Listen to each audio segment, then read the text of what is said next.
What events occurred throughout the Revolutionary War? Britain's General Gage sent out British soldiers to Lexington, where they would capture colonial leaders Sam Adams and John Hancock, then Concord, where they would seize the gunpowder. In Lexington, both sides eyed each other warily, not knowing what to expect. Suddenly, a bullet buzzed through the morning air. One of the first steps of the new Congress was to adopt the army gathered about Boston, calling it the Continental Army to distinguish it from that of England, which they called the Ministerial Army. It then became necessary to give that body a leader, a commander-in-chief to handle it. Opinions varied, and George Washington was chosen. Americans who were supposed to entrench themselves at Bunker Hill instead went to Breed's Hill due to misunderstood orders. The British rushed the hill in 3 waves, the third being hand-to-hand fighting as the Americans were running low on ammo. British eventually took the hill, but at a great cost. The king felt due to this, the uprising, it must be treated as a foreign war. Accordingly, he issued a proclamation of rebellion. The British General Howe orders Cornwallis to conduct a counterattack to Washington's capture of Trenton. 6,000 British troops faced 5,200 colonial troops. Under the command of General Washington, his troops moved behind the British camp at night. The next day, other American troops and their generals flanked the British army, and the Americans were able to defeat the British. In the First Battle of Saratoga, the Battle of Freeman's Farm, the British were led by General Burgoyne.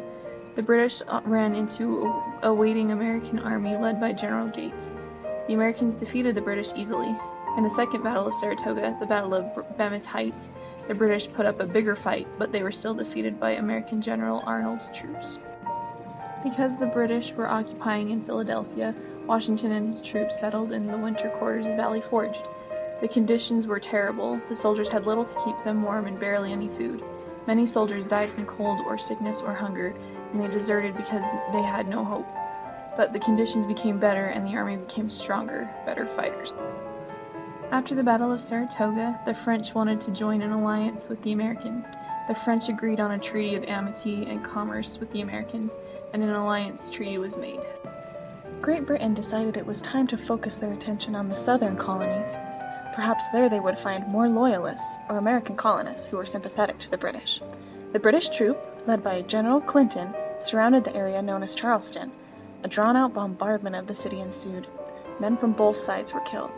Eventually, the American commander, General Lincoln, was forced to surrender himself and his ragged army as prisoners of war. Over 4,600 Patriot soldiers were taken captive, making this the most severe loss up to that point in the war. Benedict Arnold, a general in the Patriot Army, never felt he received due credit for his contributions in the war. He likely felt underappreciated and slighted by his fellow patriots. He made a deal with the Tories to give up Patriot-controlled West Point in exchange for money and a position as Major General in the British Army. Unfortunately for Arnold, his plot was discovered and he was forced to flee. The British took Arnold in, but never fully trusted him. In American history, his name would come to be synonymous with the word traitor.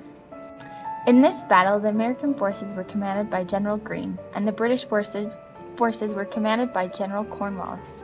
This battle took place at Guilford Courthouse. The battle was an American win. However, the British forces won a tactical victory, but they had too many losses, so it was an American victory.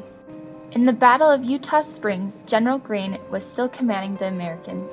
At Eutaw Springs, the Americans attacked the British, and the British fought back and repulsed the Americans. The British were too weak, however, to continue fighting, though, and so they withdrew. The Articles of Confederation state that there is a union between the states. The states will retain every right not given to the central government. The Articles of Confederation took 4 years to be approved by the states.